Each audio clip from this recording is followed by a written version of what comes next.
Hello बच्चों, let's read the question. The question is a variable inductor is connected to an AC source. What effect does increasing the inductance have on the reactance and current in this circuit? तो अगर मैं inductance को increase कर दूं, इसके inductance reactance पर और current पर क्या इफेक्ट पड़ेगा वो हमें बताना है। तो देखिए, इसका हमारा जो की कॉन्सेप्ट रहेगा वो हमारा क्या रहेगा। की कॉन्सेप्ट में हम जानते हैं कि अगर हमारे पास कोई प्योरली इंडक्टर सर्किट है, ठीक है, तो उसके लिए जो रिएक्टेंस होता है XL वो होता है जिसकी वैल्यू जो होती है ओमेगा L के बराबर होती है, जहां पर ओमेगा जो होती है वो एंगुलर फ्रीक्वेंसी होती है और L जो होता है वो आपका क्या होता है, इंडक्टेंस होता है, ठीक है। और XL जो आपका हो गया वो क्या हो गया, रिएक्टेंस हो गया, ठीक है। तो इस फॉर्मूले से मैं बता सकती हूँ कि जो मेरा XL रिएक्टेंस जो है वो इंडक्टेंस के क्या है, डायरेक्टली प्रोपोर्शनल है, डायरेक्टली प्रोपोर्शनल है। अगर ओमेगा की वैल्यू फिक्स हो तो इसका मतलब मैं ये कह सकती हूँ कि अगर मैं L की वैल्यू को इंक्रीज करूंगी तो मेरा जो एक्सेल होगा वो भी क्या होगा, इंक्रीज होगा। ये चीज तो मुझे पता चल गई कि अगर मैं इंडक्टेंस को बढ़ाऊंगी तो मेरा जो रिएक्टेंस होगा वो भी इंक्रीज करेगा।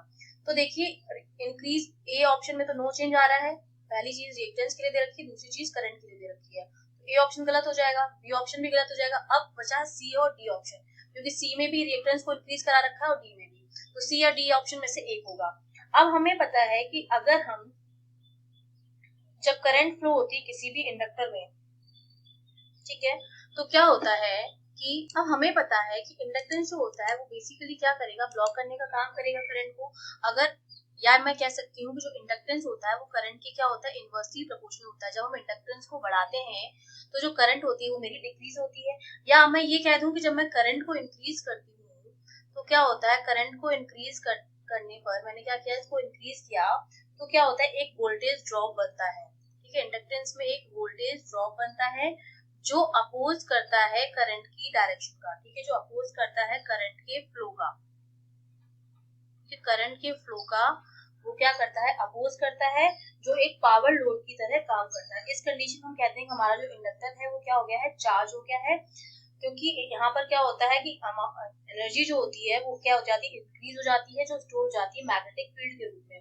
तो मैं ये कह सकती हूँ कि अगर मैं करंट को इंक्रीज करूंगी तो करंट को इंक्रीज करने पर H की जो वैल्यू है, जो हमारा मैग्नेटिक फील्ड है, मैग्नेटिक फील्ड इंटेंसिटी, अगर मैं करंट को बढ़ाती हूँ तो जो H है मैग्नेटिक फील्ड इंटेंसिटी वो मेरी क्या होती है, इंक्रीज हो जाती है। जो परमेबिलिटी होती है, जो H जो होती है, increasing the H, the permeability जो होती है वो इंक्रीज हो जाती है, जिसकी वजह से जो मेरा इंडक्टेंस होता है वो डिक्रीज हो जाता है। और उल्टा हो जाएगा, अगर इंडक्टेंस बढ़ रहा है इसका मतलब करंट घट रही होगी। तो बेसिकली रिलेशन ये होता है हमारे पास, अगर करंट इंक्रीज हो रही होती है तो H जो होता है, जो परमेबिलिटी होती है वो इंक्रीज होती है, जिसकी वजह से इंडक्टेंस जो होता है मेरा वो क्या हो जाता है, घट जाता है। तो मैं ये कह सकती हूँ कि जो इंडक्टेंस होता है वो क्या हो जाएगा, घट जाएगा करंट के बढ़ाने पर, या मैं कह सकती हूँ अगर इसको बढ़ाया तो करंट घट जाएगी। तो मेरा डी ऑप्शन जो हो जाएगा वो करेक्ट हो जाएगा।